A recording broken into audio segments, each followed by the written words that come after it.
Hello everyone and welcome back to Ansarkari. Today we will be revising current affairs in a quick manner for the month of March 2023. This is going to be the last video for March 2023 month. So let's get to the first question. First question is Ekantwad is a core theory and philosophy of which of the following? यहाँ पे हमें चार options दिए गए हैं that is Buddhism, Jainism, Sikhism and Vaishnavism. एकांतवाद philosophy की यहाँ पे बात हो रही है and it belongs to Jainism. एकांतवाद की अगर हम बात करें इसको हम डॉक्ट्रिन ऑफ मैनिफोल्डनेस भी बोलते हैं. यहाँ पे कोई भी एंटिटी, कोई भी सब्सटेंस, उसको तीन एस्पेक्ट से देखते हैं. वो तीन एस्पेक्ट्स हैं द्रव्य that is the substance, second is गुण that is the quality, third is पर्याय दैट इज द मोड. तो ये तीन एस्पेक्ट्स होते हैं जिससे हम किसी भी एंटिटी, किसी भी सब्सटेंस को देखते हैं. It is also known as doctrine of manifoldness. So Ekantwad belongs to core theory of Jainism. Let's get to the next question. Next question is about which of the following is or are termed as a national calamity in India. We have three options, that is cold waves, heat waves and tsunami. Tsunami obviously is a national calamity.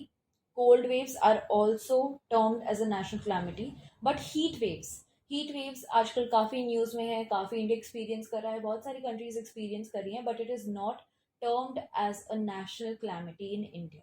So cold wave and tsunami are termed as a national calamity, but heat waves are not termed as a national calamity in India. Let's get to the next question. Next question भी हमारा heat wave से ही related है. Consider the following statements regarding heat waves. यहाँ पे हमें चार statement दी गई हैं और हमें choose करना है which of the following is or are correct. So the first statement is heat waves adversely impact mainly in the northern and eastern region of India. So mainly eastern and northern region of India में ही impact करता है. This statement is correct. Second statement की अगर हम बात करें, severe heat waves come under national calamity just like the cold waves. यहाँ पे हमने last question ही discuss किया है जिसमें हमें पता चल चुका है कि heat waves जो हैं they are not termed as national calamity in India.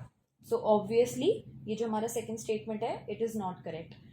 Let's get to the third statement. Third statement is IMD recommended to declare a region as severe heat waves affected region if the temperature reaches beyond 45 degrees Celsius.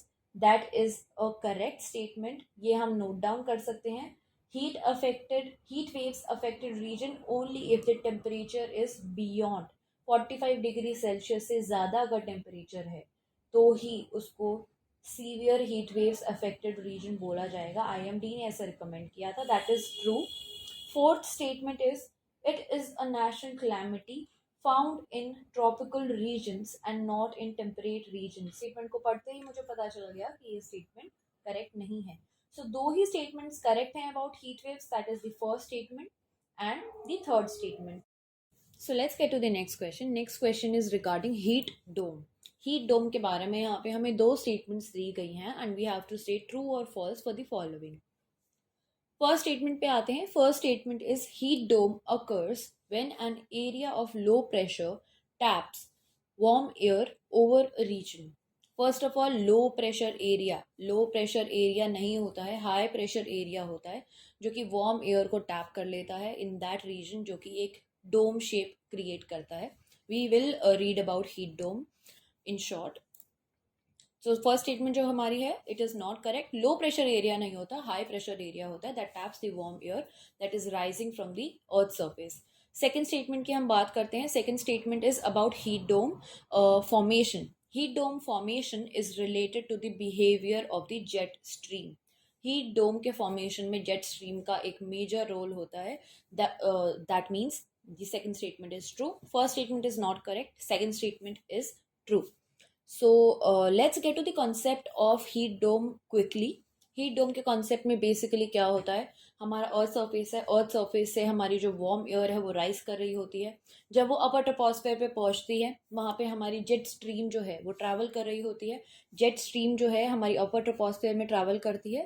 That is approximately at height of between 7 to 14 kilometres above the earth surface. Jet stream होती है, काफ़ी strong wind होती है जिसकी वजह से जो warm air rise कर रही होती है वो वापस से सिंक इन कर जाती है एंड ये जो साइकिल है ये बार बार रिपीट होती रहती है, वार्म एयर राइज करती है, जेट स्ट्रीम की हाई प्रेशर की वजह से वो फिर से सिंक इन करती है, जिसकी वजह से एक हीट डोम हमारा क्रिएट हो जाता है।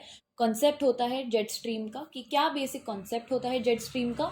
सो जेट स्ट्रीम हमने देख ही लिया कि 7 to 14 kilometres above the earth surface travel कर रहा होता है अपर ट्रोपोस्फेयर में। ये काफी स्ट्रॉन्ग विंड होती है। अब जेट स्ट्रीम जो है ये हमेशा प्रेशर डिफरेंस वाले एरिया में ही फ्लो करता है, वहीं से ही ट्रैवल करता है। एक हमारा वार्म एरिया है एंड एक हमारा कोल्डर एरिया, ठंडा एरिया है। उसके बीच में जो हमारा टेम्परेचर, जो हमारा प्रेशर डिफरेंस क्रिएट हो रहा है, ये वहीं से ही फ्लो करता है। ये अपना साइज भी उसके अकॉर्डिंगली चेंज कर लेता है, जो कि एयर, जो भी एयर मास है, cold and warm air mass है, उसके साइज के अकॉर्डिंग जेट स्ट्रीम जो है वो अपना साइज चेंज कर लेता है। सो यहाँ पे हमने दो इंपॉर्टेंट कॉन्सेप्ट्स देख लिए हैं, that is heat dome and jet stream. So let's get to the next question. Next question is about Survival International. So Survival International advocates rights of dash. Survival International जो है वो किसकी rights को advocate करता है? यहाँ पे हमारे पास चार ऑप्शंस हैं। First is refugees, second is tribal, third is women and children and fourth is disabled people. तो जो सर्वाइवल इंटरनेशनल है ये ट्राइबल्स, जो इंडिजिनस एंड ट्राइबल पीपल हैं, उनकी राइट्स को एडवोकेट करता है। Let's get to the next question. Next question is in reference to the religious practices in India. Sthanakvasi sect जो है वो कौन से रिलीजन से बिलोंग करता है? यहाँ पे हमें चार ऑप्शंस दिए गए हैं, Buddhism, Jainism, Vaishnavism and Shaivism. तो स्थानकवासी सेक्ट किस रिलीजन से बिलोंग करता है? ये हमारा बिलोंग करता है जैनिज्म से। स्थानकवासी सेक्ट जो है बेसिकली वो बिलीव करता है कि जो आइडल वर्शिप होती है वो ज़रूरी नहीं होती है, वो उसमें बिलीव नहीं करता, आइडल वर्शिप में बिलीव नहीं करता है। टू अटेन निर्वाणा या सोल प्योरिफिकेशन के लिए जो आइडल वर्शिप है वो इसेंशियल नहीं होती है, वो उसमें बिलीव नहीं करता बेसिकली। नेक्स्ट क्वेश्चन की तरफ चलते हैं। नेक्स्ट क्वेश्चन हमारा है insulation is related with dash. Insulation किससे रिलेटेड होता है? चार ऑप्शंस हमें दिए गए हैं। Solar energy, second is exosphere and its gases, third is air pressure, fourth is seasonal winds. Insulation जो होता है वो सोलर एनर्जी से रिलेट करता है, सोलर एनर्जी से रिलेटेड होता है। It is very very clear. हम नेक्स्ट क्वेश्चन की तरफ चलते हैं। नेक्स्ट क्वेश्चन हमारा मैच ऑफ द फॉलोइंग है। यहाँ पे हमें 4 या 5 मैचेस दिए हुए हैं, हमें बताना है कि कौन सा जो मैच है वो करेक्ट है, कौन सा करेक्ट नहीं है। यहाँ पे बेसिकली हमें विलेजेस के नेम दिए गए हैं, एक साइड पे रूरल इंडिया एंड दूसरी साइड पे हमें मूवमेंट्स दिए गए हैं, या कोई भी उसका इम्पॉर्टेंट प्लेस या कोई भी इम्पॉर्टेंट कैरेक्टरिस्टिक उसका दिया गया है एंड हमें मैच करना है कि कौन सा विलेज कौन सा कैरेक्टरिस्टिक मैच करता है। फर्स्ट है बिश्नोई, सेकेंड है Raini village, third is Suketi, fourth is Kandel and fifth is Modhera. So जो फर्स्ट है बिश्नोई, बिश्नोई का मैच है जल सत्याग्रह से। तो फर्स्ट ऑफ ऑल बिश्नोई जो है it is located in Rajasthan and इसका जो मैच है वो जाता है ब्लैक बक्स के साथ, not with Jal Satyagraha. So the first match जो है वो इनकरेक्ट है। Bishnoi that is in Rajasthan matches with black bucks. Second is Raini village. Raini village कहाँ पे लोकेटेड है? अगर आपको पता है तो you can comment it down. Raini village located है उत्तराखंड में and it is famous for the Chipko movement. Now next पे आते हैं। Next is Suketi. सुकेती कहाँ पे लोकेटेड है? Suketi is located in Himachal Pradesh. ये हमने न्यूज में पढ़ा भी था recently. Contains Asia's oldest fossil park. Asia's oldest fossil park matches with Suketi, that is correct. Fourth is Kandel. Kandel हमारा लोकेटेड है मध्य प्रदेश में। Kandel is a match with Jal Satyagraha. Now last option की हम बात करते हैं मोढेरा। मोढेरा हमने काफी ज्यादा न्यूज में पढ़ा हुआ है, दैट इज लोकेटेड इन गुजरात। जो मोढेरा है it is a match with first solar powered village in India. Basically यहाँ पे यूनिक कल्चरल हेरिटेज जो है हमारा रूरल इंडिया का वो डिपेक्ट कर रहा है। National mission of cultural mapping के अंडर हमारा ये प्रोग्राम है मेरा गांव मेरी धरोहर। मेरा गांव मेरी धरोहर प्रोग्राम है। Next question is about the food authority. The mandate assigned to the food authority is.